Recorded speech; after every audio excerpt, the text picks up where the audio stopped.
Bonjour à tous, vous retrouverez ici un petit extrait de mon live, puisque j'ai décidé de faire des petites pastilles sur chacune de mes reviews. Enjoy! Et on va parler des Indes fourbes, d'Alain Hérol et de Juan Garrido.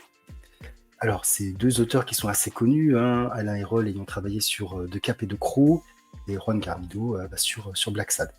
Donc ce tome qui avait fait sensation à l'époque, un tome grand format, avec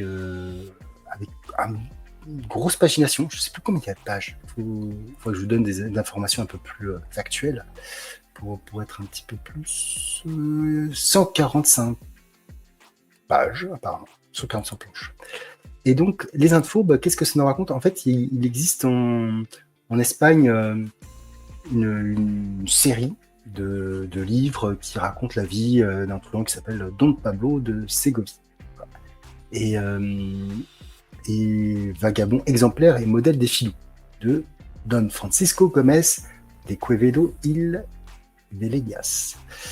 Et donc en fait c'est quelque chose de très connu en Espagne et donc les auteurs ont décidé de faire la suite en racontant ce qu'allait se passer pour ce personnage qui effectivement est un filou et qui va se retrouver forcément malgré lui dans des histoires, il va devoir partir.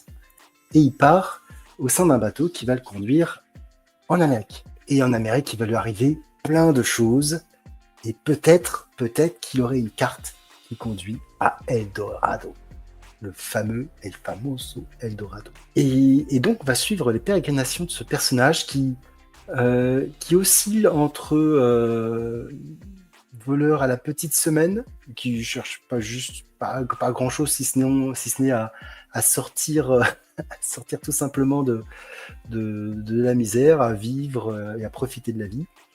Et une espèce d'aventurier. Donc on le suit au fur et à mesure de ses aventures où tout finit mal. En fait, il est recueilli par un prêtre un peu fou. Il va faire de la prison.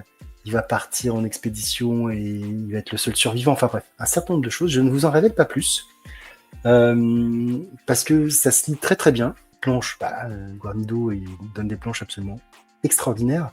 J'ai pas pu vous mettre toutes les planches, je vous en ai mis seulement 2, de manière à ce que vous puissiez voir un petit peu le style graphique. Et je pense que si vous aimez les histoires un petit peu...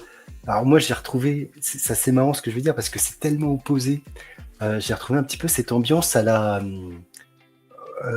aux Affranchis en fait. Si vous avez vu les Affranchis où finalement ce jeune va être incorporé dans la mafia et devenir un gangster, là c'est pas tout à fait la même chose, mais j'ai senti une espèce de vibe un petit peu les Affranchis sur certaines choses où ce gars il essaye de truander le monde, de trouver des protecteurs, de vivre, de survivre tout simplement, parfois même souvent aux dépens des autres. Et voilà. Donc c'est un tome qui malheureusement n'a pas réconforté mon idée que je pouvais me faire avec l'humanité. Voilà. L'humanité qui est terrible, qui est violente et cruelle. Mais voilà, c'était une bonne lecture. Une lecture déjà graphiquement, j'en ai pris plein les yeux. Et puis au niveau de l'ambiance, c'était quand même assez sympa.